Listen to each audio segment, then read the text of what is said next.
Bonjour Stéphane Béranger. Bonjour. Donc vous êtes architecte et vous construisez depuis près de 17 ans, comme je le disais tout à l'heure en pré-générique, des maisons en bois. Alors pourquoi vous êtes-vous spécialisé dans ce type de construction ?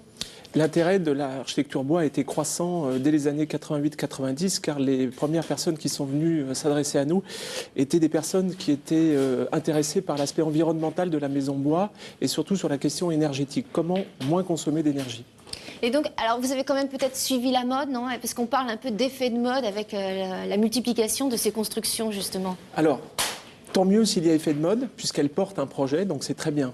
Ceci étant, il faut s'en méfier, parce que le principe de la mode, c'est d'être démodé.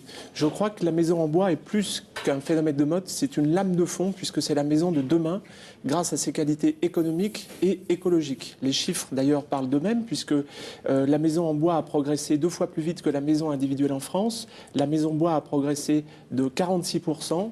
Alors que la maison individuelle de 20%. Ça vient de quel pays, l'origine de ces constructions ? Les pays scandinaves principalement et l'Amérique du Nord. Qui, eux, ont prouvé sur la durée que ces maisons en bois étaient fiables. Depuis des siècles. Depuis des siècles. Et vous, alors, qu'est-ce qui a fait que vous vous êtes dit, tiens, je vais me lancer dans ce type de construction ? Vous avez vous-même une maison en bois ? Malheureusement, non.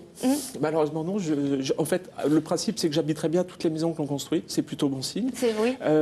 On s'est lancé sur ce secteur-là parce que, encore une fois, la demande est très réelle et qu'on avait des réponses économiques et techniques à apporter aux particuliers. Une maison en bois génère 30% d'économie en termes de chauffage et on réussit à construire une maison en bois en 6 mois alors qu'une maison maçonnée, on l'a construit en 12 mois. Oui, on va voir au fur et à mesure de cette émission tous les avantages qu'on peut voir dans ce type de construction. Alors, si on rentre dans le vif du sujet, quel bois on utilise pour construire ces maisons ? Alors, vous avez 2 types de bois différents. Nous utilisons des bois résineux pour les ossatures, que ce soit l'épicéa ou le sapin. Et pour les bardages, nous utilisons des bois dits durables qui vont générer très peu d'entretien dans le temps, comme le mélèze, par exemple, sur les bardages. Donc, pour une même maison, on utilise plusieurs types de bois ? Absolument, on utilise 2 à 3 essences de bois et puis après il y a les choix esthétiques que le particulier et l'architecte peuvent lui aider à faire, dans le sens où nous avons une gamme très très étendue de produits pour répondre à toutes les contraintes que nous avons. Alors je suppose que le prix est différent suivant la gamme de bois choisie ? Tout à fait, il y a des gammes de prix très étendues, du moins cher jusqu'au plus cher, en sachant que le bois le moins cher, le moins élevé, reste le plus performant, tout aussi bien que le bois plus élevé en prix. Ah oui, donc autant utiliser du bois pas cher pour faire sa maison, absolument, si en plus il est... Absolument, on y viendra tout à l'heure, on apportera des chiffres et des éléments chiffrés pour prouver qu'effectivement, qualitativement, nous sommes dans des performances très élevées. Alors, ce bois, d'où il vient ? Est-ce qu'il vient de France ou de pays étrangers ? Alors, il faut savoir que les 2/3 de la production des maisons individuelles vient de la France, un petit peu d'Europe et un petit peu d'Amérique du Nord et du Canada. Donc c'est vrai que la France et l'Europe satisfait totalement aux besoins de la construction en bois en France. Alors, parce que là, on parle souvent dans l'actualité des problèmes de déboisement qui justement nuit à l'équilibre naturel des pays et du monde surtout. Est-ce que le fait de multiplier ces constructions de maisons en bois ne va pas justement aller dans ce sens Alors, méfions-nous des idées reçues. Là, il va falloir essayer de prouver aux téléspectateurs que c'est bien le contraire qui se passe. On va le prouver aujourd'hui. On va le prouver aujourd'hui, je l'espère, en sachant que depuis le XVIIIe siècle, les surfaces des forêts en France a plus que doublé. Depuis 1950 jusqu'à aujourd'hui, la surface de la forêt française est passée de 12 à 16 millions d'hectares. 80 000 arbres sont plantés tous les ans et que le prélèvement de bois ne concerne que les 2/3 de cette production. Donc vous voyez qu'on est largement en dessous de ce qui se passe réellement en termes de production. Alors quand on pense maison en bois, Stéphane, généralement on pense à la maison des petits cochons. C'est-à-dire avec la maison on souffle dessus et boum, ça se casse. Est-ce que c'est vraiment solide ? Est-ce que c'est quelque chose de durable, on va dire ? Alors je vais donner un exemple très facile. C'est vrai qu'il faut lutter contre cette image de la maison des petits cochons sur laquelle on souffle et qui s'abat. Le principe c'est que, par exemple, je vais donner un exemple qui va illustrer, j'imagine, mes propos. La cathédrale Notre-Dame est construite sur des pilotis depuis le Moyen-Âge. Il y a des temples japonais qui sont construits dans des régions sismiques depuis le XIIIe siècle et qui sont toujours debout. Donc là, en termes de pérennité de la construction, je suis convaincu que le bois est largement plus solide que d'autres ouvrages. Et pourtant, le béton, il a cet aspect beaucoup plus solide et plus durable. Ça, c'est une idée reçue. Vous pouvez nous confirmer que dans le temps, une maison en béton béton dure autant. Tout à fait, puisque par exemple une maison en béton est par principe très rigide, une maison en bois est plus souple, donc elle va pouvoir subir les variations de température et les variations de terrain avec beaucoup plus de facilité qu'une maison maçonnée. Alors justement, puisqu'on parle de souplesse, la transition est toute faite. Le fait que ces maisons, que le bois travail soit souple, est-ce que ça ne génère pas d'autres travaux dans l'avenir pour cette maison? Par exemple, si le bois a travaillé 2 ans plus tard, on peut se dire va falloir recommencer parce que justement les portes ne sont plus bien droites ou des choses comme ça. L'intérêt de ces maisons, c'est que ce sont des maisons durables, vous l'avez dit, et c'est des maisons qui nécessitent très peu d'entretien et beaucoup moins d'entretien qu'une maison classique. Et le bois ne travaille pas, il ne bouge pas? Absolument pas. S'il est bien assemblé, bien conçu et bien monté, il n'y a absolument aucune difficulté d'entretien. Alors quand vous l'assemblez justement, il y a d'autres matériaux que vous rajoutez au bois pour assembler? On peut tout à fait assembler avec le bois tous les matériaux que l'on veut, l'acier, le béton, la céramique, la pierre, tous les matériaux sont compatibles avec le bois. C'est l'intérêt de ce matériau qui se marie et qui s'intègre dans tous les environnements et dans tous les contextes. Alors il y a aussi une autre idée reçue, et ça on a eu beaucoup de téléspectateurs qui savaient justement qu'on allait parler de ce sujet, concernant les bêtes, les animaux justement. Est-ce qu'il n'y a pas de risque que les animaux aillent dans le bois, qu'on soit envahis par des petites bestioles? Alors il faut savoir que la construction bois obéit à des règles et que ces règles nous imposent de traiter les bois en usine, en fongicides et insecticides. Ce qui veut dire qu'il n'y a aucun traitement a posteriori du montage à imaginer sur une maison bois pour éviter l'attaque des petites bêtes. Donc il est traité, ce ne sont pas des produits dangereux, ce sont des produits... On peut avoir des animaux domestiques par exemple, puisqu'on a traité le bois contre ces petites bêtes, est-ce que ça ne gêne pas pour d'autres animaux comme des chats, des chiens? La filière classique, la filière du bois est une filière qui s'organise parfaitement de façon à éviter les matériaux dits pathogènes, c'est-à-dire des matériaux qui génèrent des maladies et des allergies. Donc la filière bois s'organise de telle façon pour que ces matériaux et ces traitements soient compatibles, bien entendu. Et c'est le même traitement pour tous les bois? Oui, fongicides, insecticides, ce sont des traitements par bain qui donc imprègnent le bois jusqu'à son cœur. D'accord. Et alors, alors on va parler maintenant d'autorisation. Est-ce qu'on peut construire une maison en bois partout? Oui et non. Moi, à titre personnel, c'est vrai que je travaille d'architecture contemporaine, donc on pourrait dire que c'est une architecture qui est plus compliquée à intégrer. Bien au contraire, non. Je crois que l'architecte par lequel les particuliers devront passer doit faire acte de pédagogie vis-à-vis des élus et des services instructeurs, de façon à ce que la maison bois soit intégrée à son environnement. Il est beaucoup plus facile d'intégrer une maison en bois qu'une maison dite classique, puisque là encore, on est sur des gammes de matériaux et de formes qui sont illimité. Donc en fait, ces autorisations dépendent donc des élus. Vous n'avez pas vu, vous, rencontrer de réticence quand vous avez justement construit ce genre de maison? Par expérience, aucune réticence à partir du moment où, encore une fois, l'acte de pédagogie est fait de la part de l'architecte, c'est-à-dire que la maison et le projet est présenté en amont de la demande du permis de construire, de façon à donner les éléments aux décideurs d'apprécier ce projet. Donc il n'y a aucune nomenclature qui interdit ce type de construction? On peut donc construire partout. Est-ce qu'il y a des régions en France où il y a plus de maisons en bois que d'autres? Oui, je dirais malheureusement, la France est inégalement couverte, je dirais, par les entreprises de maisons et de filières bois. Nous avons toute la frange ouest de la France qui va de la Bretagne jusqu'au Midi-Pyrénées en passant par l'Atlantique, qui est une région très bien couverte en construction bois. Et évidemment, les régions alpines à l'est du territoire qui, pour des raisons de climat, ont adopté la maison bois depuis il y a déjà 2 ou 3 siècles. Alors, quand vous dites pour des raisons de climat, parce que justement le bois est plus chaud et que c'est... Bien sûr, il est plus chaud, il est plus isolant. D'ailleurs, on fait toujours référence au chalet en bois. Il faut savoir que la maison en bois contemporaine aujourd'hui a largement dépassé cette image du chalet en bois. Mais l'origine, je dirais, de la maison bois, c'est les zones climatiques difficiles. D'accord. Et alors donc les régions, vous me dites l'ouest et l'est. Et alors en région parisienne, il y en a pas énormément. Malheureusement, en région parisienne, c'est une des régions, et dans le centre de la France, ce sont des régions qui sont les moins pourvues, je dirais, en construction bois à tort. Et vous l'expliquez comment? Des raisons... Je l'explique par le fait que déjà culturellement, c'est vrai que les régions ouest et est sont des régions qui sont plus aptes à construire en bois. Encore une fois, la région centre et tout le centre de la France sont des régions qui culturellement sont moins moins proche du bois, mais on y arrive bien entendu très rapidement, vous l'avez parlé tout à l'heure en termes d'effets de mode. Mais c'est vrai que la filière bois est moins organisée dans ces régions centres. Alors, cette filière bois, on va en parler. Est-ce que c'est un problème justement qu'on peut rencontrer quand on décide de construire? Je dirais que c'est le seul problème qu'un particulier pourra rencontrer. Enfin, il y en a un. Voilà, je dirais que c'est le seul, mais il faut savoir que le Centre national du développement du bois, le CNDB, et un certain nombre de revues, comme Architecture à vivre par exemple, s'organisent depuis maintenant plusieurs années pour réorganiser cette filière, pour avoir une homogénéité en termes d'offres de la construction bois en France. Alors, on va expliquer aux téléspectateurs un peu la filière bois. Qu'est-ce que c'est exactement? Alors, la filière bois, c'est non seulement la filière de production, donc c'est les forestiers, c'est aussi les entreprises qui transforment le bois, ce sont les scieries, c'est ensuite les architectes, les concepteurs des maisons individuelles, et puis c'est aussi les poseurs, les charpentiers. Donc il faut que toute cette filière soit bien organisée pour qu'on puisse construire sa maison en bois.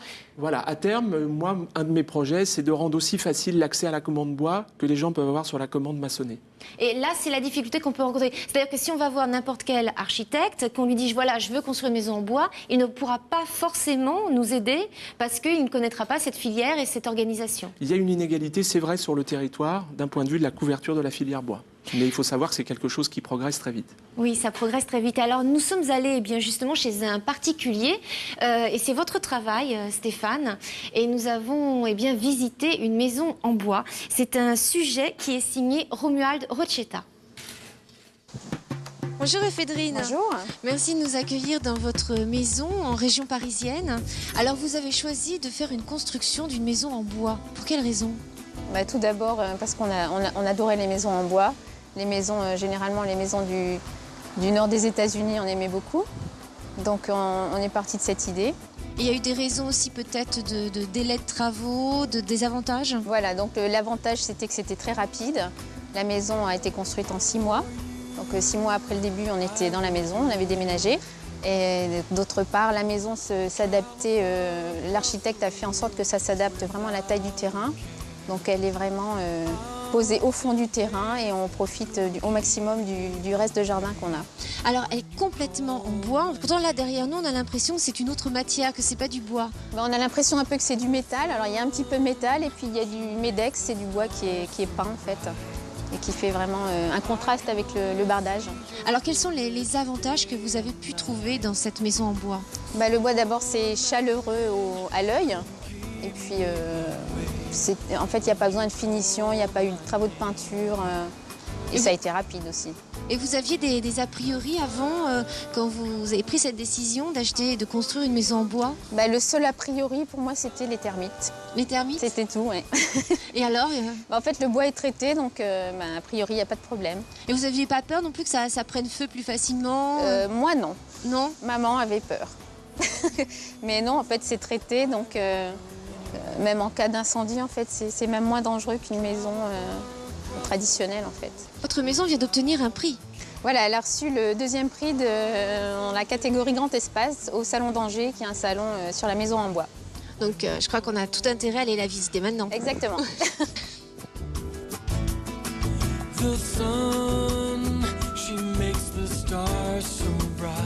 Donc là, vous avez gardé le bois à l'intérieur, également sur les murs. On a gardé les panneaux en OSB qui sont en fait, toutes les pièces sont recouvertes d'OSB. Et a priori, ce grand mur sera conservé comme ça, on ne va pas le peindre ni rien. Alors vous avez mélangé le bois avec un peu de béton, là on le voit avec ce bloc de béton, ce muret de béton. L'escalier également en fer. Oui. C'est très moderne tout ça. C'est moderne, c'est très brut aussi. Il n'y a pas de petite finition, ni de peinture, ni quoi que ce soit. C'est vraiment... C'est un choix esthétique. Voilà, c'est ça. C'est du bois brut, c'est du béton brut. Et alors, combien elle fait de mètres carrés, votre maison, au total? La maison fait à peu près 250 mètres carrés. Alors, vous avez des enfants. Je crois que c'est un bonheur pour eux d'être... On a 3 garçons qui courent partout, qui font de la trottinette. En fait, l'espace est suffisamment grand pour que ça gêne... Pas trop. Pas trop. Ouais. Et alors, quelle forme de chauffage vous avez choisi?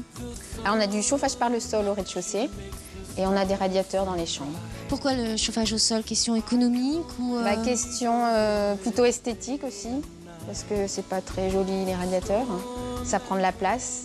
À la place d'un radiateur, on met pas un meuble, donc voilà. Le tout a fait que que vous avez Et puis c'est agréable en fait.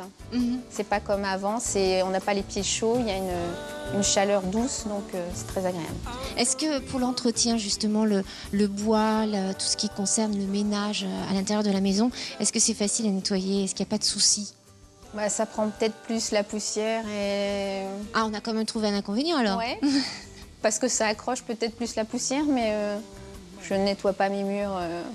Régulièrement, Non. donc il n'y a aucun... Non, lui, ça se voit pas. Il y a une chose aussi qui est très pratique, c'est qu'on peut mettre des clous, on peut accrocher des cadres, Ah, c'est vrai, oui. faire des trous, ça ne se voit pas. C'est bien Voilà, pratique. ouais. On va parler peut-être de l'aménagement des pièces. Il n'y a presque pas de porte.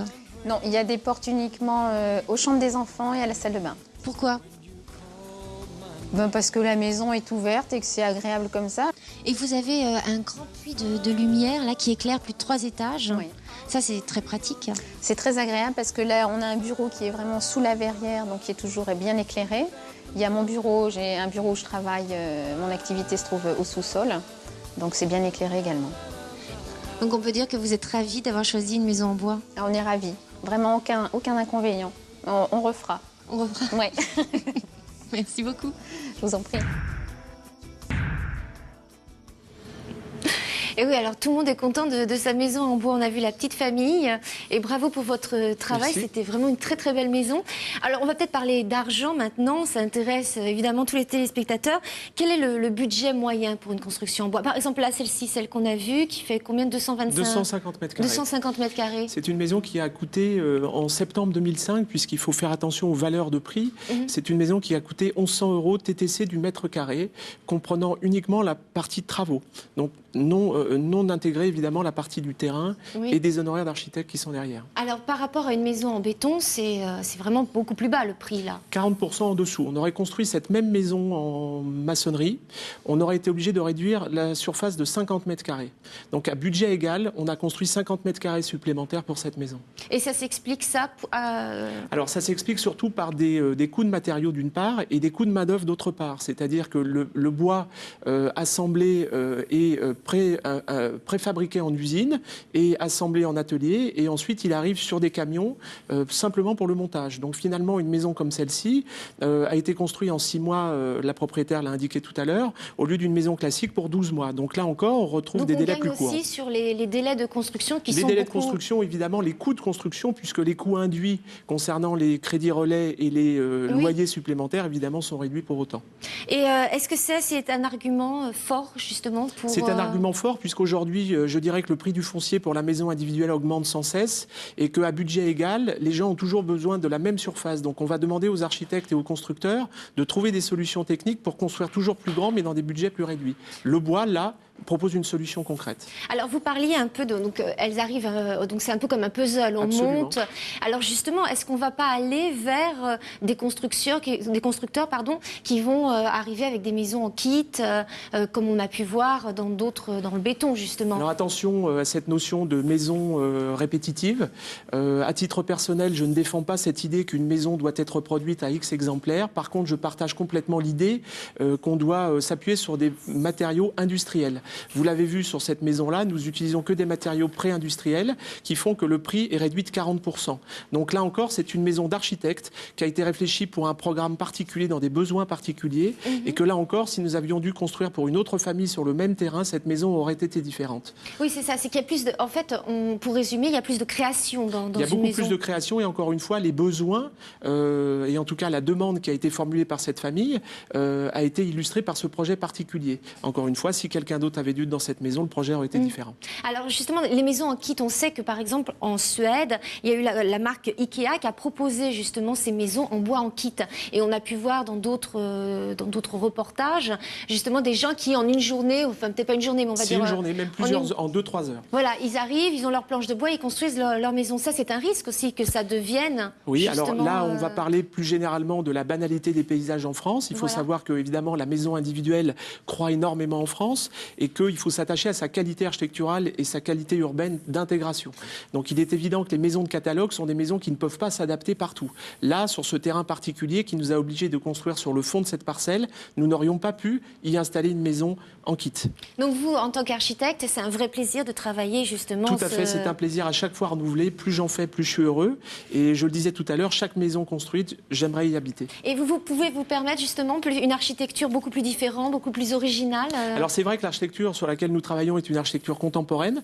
On est très loin des chalets dont on parlait tout à l'heure. C'est une architecture qui évoque la lumière et la qualité des espaces, aussi l'économie d'énergie. C'est très important puisque cette maison génère encore une fois 30% d'économie d'énergie par rapport à une maison classique. Alors quand vous parlez d'économie d'énergie, c'est-à-dire c'est en termes de chauffage? En termes de chauffage et d'entretien, c'est-à-dire qu'une maison s'évalue sur 10 ans, coût de travaux, coût d'entretien et coût de chauffage. Une maison comme celle-là, sur les 10 ans, coûtera 30% moins cher qu'une maison classique. Alors quel chauffage justement on peut utiliser dans ce type de maison? Tous les chauffages possibles, rien n'est incompatible. Ici nous sommes chauffés au gaz parce que nous sommes dans une région urbaine avec le gaz desservi. Si nous étions en zone rurale, nous travaillerons avec le bois, avec un poêle à bois, c'est tout à fait compatible. Alors tout à l'heure, on revient sur les filières. On disait que justement la difficulté pour les constructions des maisons en bois, c'était justement de faire toute cette filière du départ jusqu'à l'aboutissement. Il y a aussi la filière constructeur, on n'en a pas parlé tout à l'heure. Alors la filière constructeur commence à s'organiser. Il faut savoir que malheureusement, je dirais que la part de pénétration de la maison en bois sur la maison individuelle est très faible encore puisqu'il est que de 4%, mais qu'il a vocation à progresser de 10% chaque année. Et c'est vrai que les constructeurs s'intéressent à ce marché-là qui est devenu très porteur. Et alors combien vous construisez de maisons en bois? Nous construisons entre 15 et 20 maisons par an. En sachant vous personnellement, moi c'est-à-dire personnellement, votre cabinet? Absolument, en sachant que ça représente au niveau national environ 9000 maisons sont construites en bois par an. Pas par mois, heureusement, mais sur l'ensemble du territoire, 9000 maisons par an. Donc c'est une croissance régulière, très forte, sur les 4 prochaines années, 10% par an, ce qui est énorme. C'est énorme. Donc... Ça représente entre 10 et 15 000 maisons supplémentaires en bois par an. C'est énorme.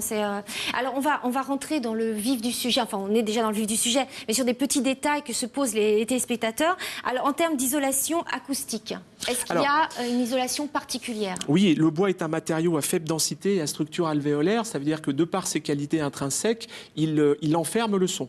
Donc ça veut dire que c'est déjà un matériau naturellement isolant. Au-delà de ce dispositif naturel, on complète par des systèmes d'assemblage d'isolation qui nous permettent d'obtenir des performances très importantes.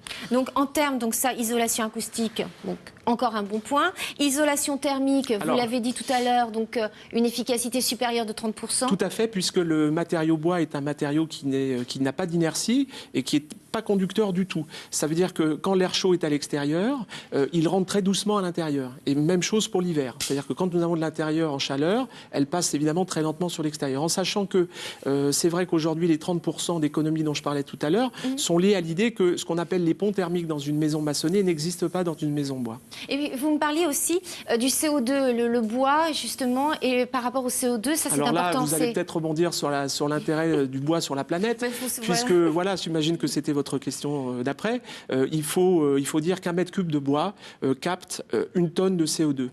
Donc c'est énorme. C'est énorme, et donc ça aussi c'est un atout qu'il faut... C'est un atout absolument indispensable à évoquer. Donc là, elle avait choisi dans notre reportage un chauffage au sol. Oui. Ça aussi, c'est recommandé plutôt dans ces maisons en bois. Là, c'est un choix esthétique, c'est ce qu'elle nous a parce dit. que nous sommes en basse température au sol et que nous ne voulions pas voir les sources de chauffage et de chaleur. Là encore, c'est une maison qui consomme très peu d'énergie. Il faut savoir que tous les systèmes de radiateurs qui ont été installés à l'étage ne servent jamais, y compris l'hiver. Ça veut dire que la maison est autonome en termes de chauffage. Alors, on va parler aussi en termes d'incendie. La maison, le bois, ça brûle, donc forcément, toujours c'est... Alors là, c'est encore une idée reçue. Voilà. Pourquoi, d'après le CNDB encore, le bois brûle 10 fois moins vite que le béton et 250 fois moins vite que l'acier, en ne dégageant aucun gaz. Mais ça, quand vous dites ça, on a du mal à vous croire. Le bois, normalement... oui, c'est peut-être difficile à croire, mais c'est la réalité, puisque le bois a un taux d'humidité et encore une fois une faible conductivité thermique qui fait que le feu progresse très lentement avec le bois. Donc une maison en bois est beaucoup plus stable qu'une maison en béton.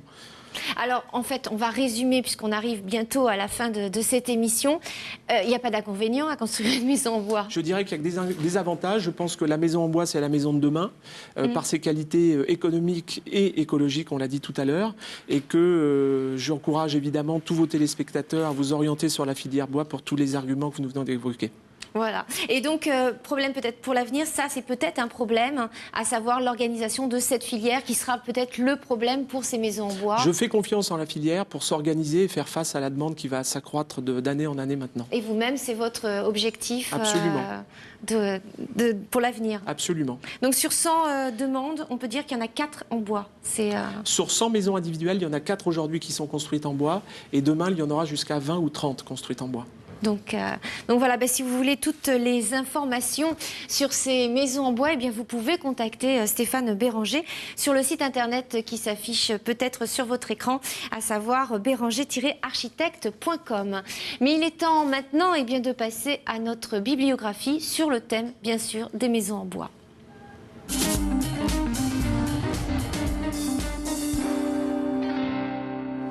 Alors nous avons fait une sélection de livres, il y en a énormément. On voit justement quand on va dans les grandes librairies la multiplication de ces livres concernant les maisons en bois et nous avons fait une petite sélection des meilleurs avec vos conseils, Stéphane. Donc le premier livre que nous vous recommandons, c'est Maisons de bois architectes et décoration d'intérieur. C'est aux éditions Aubanel. Ce livre est réalisé par des passionnés des arts et du design. Plus de 25 maisons en bois qu'on peut voir du Canada en passant par la Belgique, la France, la Suisse, des chalets individuels, des chalets construits en pleine ville. Donc c'est un très beau livre avec différentes architectures de maisons en bois. Donc ça c'est notre première sélection. Deuxième sélection, il fallait y penser également, c'est Vivons Perchés, c'est 50 créations originales de la cabane Perchée. Et oui, ça commence par là, les maisons en bois, par vivre dans les arbres. Différentes images aussi avec des constructions de maisons en bois, cette fois-ci dans les arbres. Donc ce n'est pas pour tout le monde et ce n'est pas pour les citadins. Et notre troisième livre de notre sélection, si vous aimez les maisons en bois, il faut également décorer votre intérieur en bois. Et nous avons fait la sélection de ce livre aux éditions La Martinière, c'est Déco Nature, où là, de superbes photographies qui illustrent 20 projets originaux conçus par des créateurs contemporains. Alors du tissu au verre, du vieux bois au carton, sans oublier le plastique et le métal. Dans cet ouvrage, on voit plein d'éléments de décoration qui ressemblent et qui nous rapprochent de la nature. Donc c'est aussi avec de très très belles photos. Donc c'est notre dernier livre conseil. Voilà, vous savez tout sur les maisons en bois. Merci beaucoup, Stéphane. Je crois que là, on va tous se précipiter pour construire nos maisons en bois. Je vous le souhaite. Parce que là, aucun inconvénient. Aucun. On reste... Je vous encourage. Voilà. D'ailleurs, on va peut-être aussi, avant de se quitter, parce qu'il nous reste, je crois, quelques petites secondes, on va dire, on va peut-être parler du décor. Donc, on s'est aussi appliqué à faire une sélection d'objets de décoration qui rappellent le bois, avec Déco Nature, qui est un créateur qui fait justement, alors comme ces lampes qu'on peut voir derrière nous, et qui reprend justement des branches, ce banc, on a aussi des tapis et ce merveilleux fauteuil. Donc, tout ça, c'est différentes marques. Et donc, si vous voulez, tous les renseignements concernant la décoration de notre plateau, n'hésitez pas à nous contacter. Donc pour ça, pour terminer, nos contacts. Pour nous contacter, c'est très simple, soit le site internet de Direct 8, direct8.fr, ou alors notre mail deco8@direct8.net. Merci beaucoup Stéphane. Merci à vous. Donc les maisons en bois, que des avantages. Que des avantages. On a trouvé aucun inconvénient. C'est la maison de demain. C'est la maison de demain et ça va encore augmenter. Absolument. On va en voir de plus en plus. De plus en plus, je l'espère, et toujours dans une lignée d'architecture contemporaine respectueuse d'un environnement qui sera le nôtre demain. Oui, et en plus, c'est vrai que ça s'adapte à notre environnement et que c'est au plus très joli, parce que quand on les voit d'extérieur, c'est beaucoup plus joli que le béton. Et beaucoup plus original. C'est vrai. On peut faire pas mal d'idées. Et c'est vrai que du coup, on travaille le design pour ce... C'est vrai que là, c'est un matériau qui nous permet de travailler la lumière et l'espace. On travaille beaucoup avec la qualité de l'environnement. C'est vrai qu'un environnement, c'est la moitié de la maison. On tire profit de ce qui est autour, on s'en protège quelquefois. Et aussi, on conserve l'intérêt de l'énergie propre. Et c'est ça qui est très important aujourd'hui, c'est toujours l'énergie propre. L'énergie propre. Voilà. Bien, merci. Je crois qu'on a toutes les infos. Donc, si vous voulez construire une maison en bois, vous savez où nous contacter. Merci à tous. Et puis, rendez-vous une prochaine fois pour un autre thème de décoration. Au revoir à tous. I had you.